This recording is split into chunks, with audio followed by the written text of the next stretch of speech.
May we now hear from our second reactor, Professor Xiao Chua. He is a passionate lover of Philippine history. He would like to be referred to as a public historian. He is a history professor at De La Salle University. He writes about Filipino history in his Manila Time column, has a television segment about Philippine history in PTV4, and served as a consultant to historical films and programs. Here is Professor Chua. Makasaysayang araw po sa inyong lahat. Well, first of all, I am honored to be invited by the Sentro Rizal and our ambassador and our embassy in Washington. And also, I'm honored to be speaking alongside giants. Of course, there's the cultural worker and historian, very influential, Dr. Nita Churchill. And Melchor, who's also doing a lot of things for our culture and for our heritage and for our cuisine. And of course, to react to Felice Prudente Santa Maria.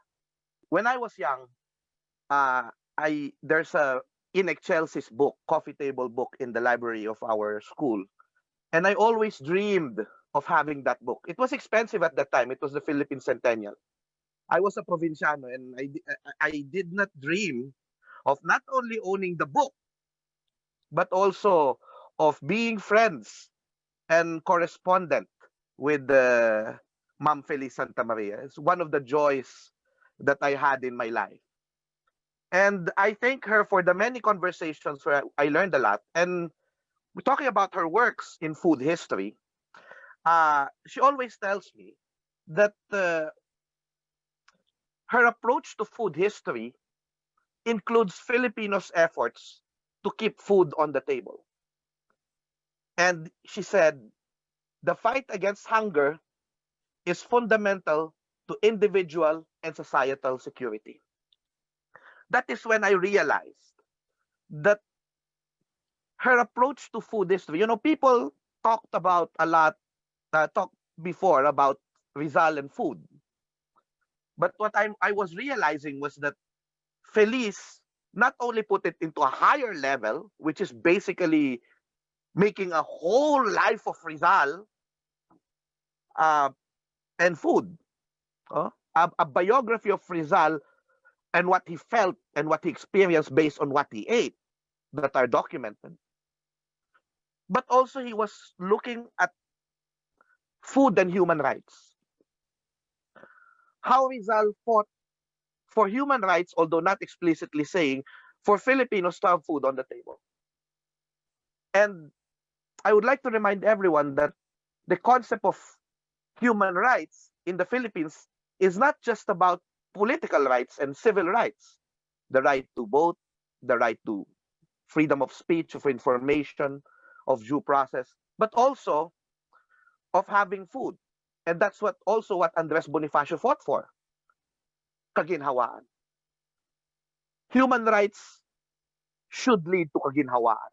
Human rights should lead to food on the table. That said, Felice also wrote about what Rizal wrote in his novels about food.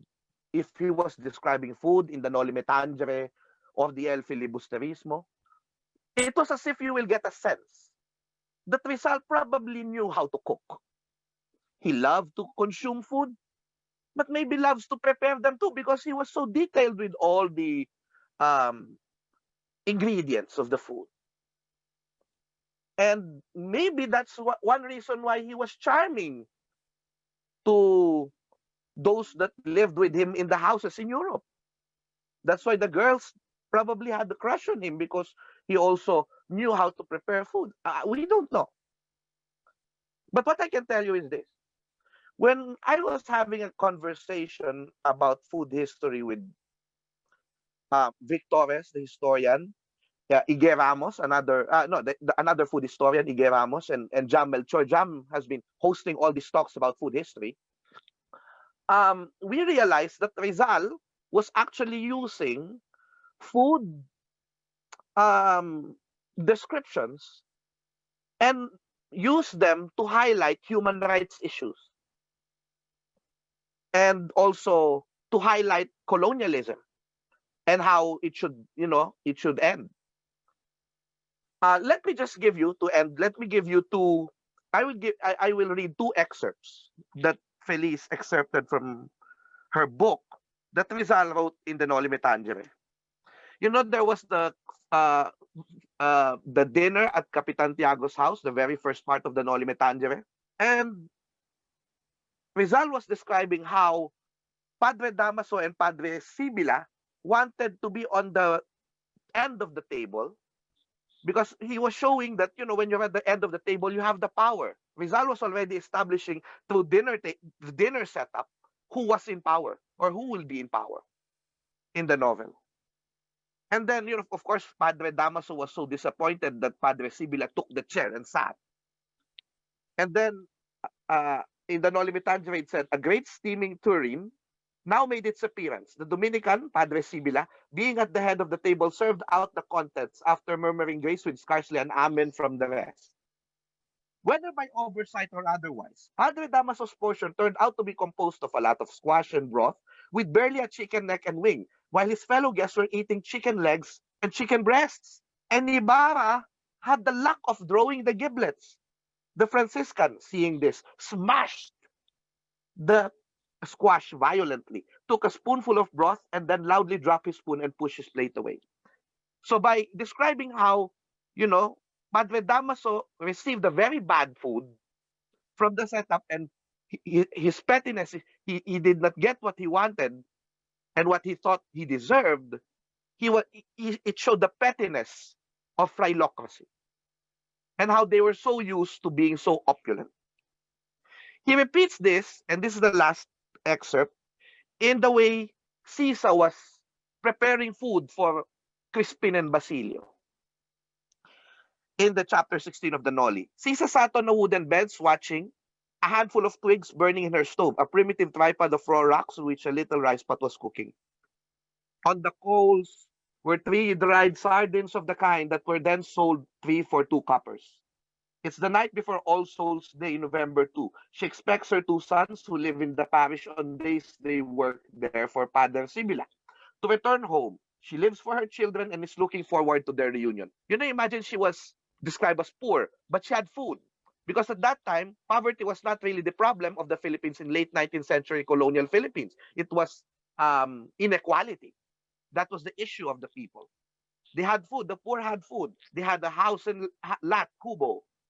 All day, she had rehearsed the pleasures of the night. Her sons were coming, and she planned a treat for them. She bought sardines, plucked the best tomatoes in her garden. They were Crispin's favorite dish. And begged her neighbor, Tasio, the scholar, who lived half a kilometer away, for some dried wild boar and wild duck's leg. Full of expectations, she cooked the whitest rice, which she herself had garnered. It was indeed a dinner fit for friars. Imagine, a dinner fit for friars. Rizal was already saying that,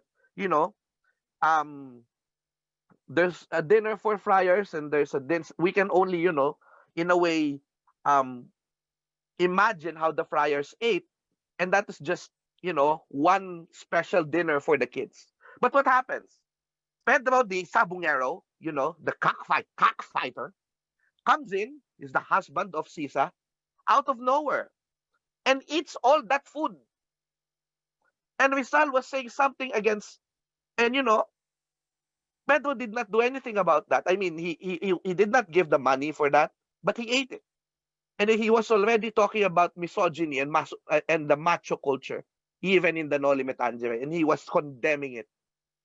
And so this is where you see that Jose Rizal weaponized descriptions of food to fight for human rights. And I think this is a very important point to see, that it's not just about food descriptions and trivia, but also in making meaning so that we can also learn to live today. Maraming salamat at magandang umaga. Thank you, Professor. Thank you, Professor Chua. And the first question is this, Felice. What were Rizal's religious and spiritual practices? What were his religious and spiritual practices? I think if you go to the Pitan, if you're not too sure, One is to go to Dapitan, and you will see that at the church in Dapitan, there is a marker where Rizal stood every Sunday. He never missed Mass, but he had been excommunicated. So he wasn't allowed to enter the church. I think he would go to Mass, even if it meant standing outside, to say that, yes, I believe in God, yes, I believe in religion, but I do not believe in the way the friars are practicing their religion. There's also a wonderful, wonderful set of correspondences between Rizal and Father Pastels, which is in a book which I think should be read.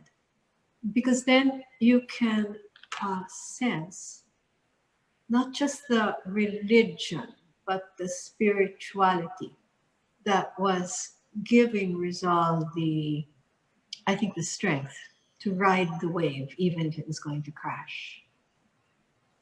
So I would suggest that you read that.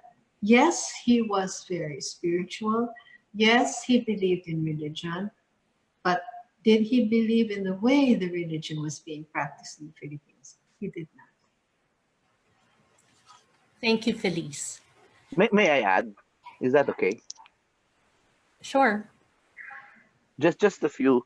I think the summary is Rizal. If you're going to read Father Pastel's his correspondences with Father Pastel's, was a deist.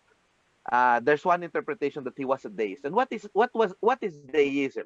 Basically, is he believed that there was God or there is God, but he's not interfering with the affairs of men. Meaning, there was God who created the world, and there's God who will end the world.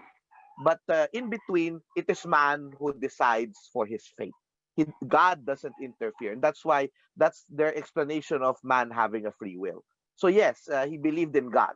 But of course, eventually, and this is proven now by new documents from the spies of Spain, the Cuerpo de Vigilancia, that Dr. Nita Churchill studied, that actually Rizal retracted from and returned back to the Catholic Church.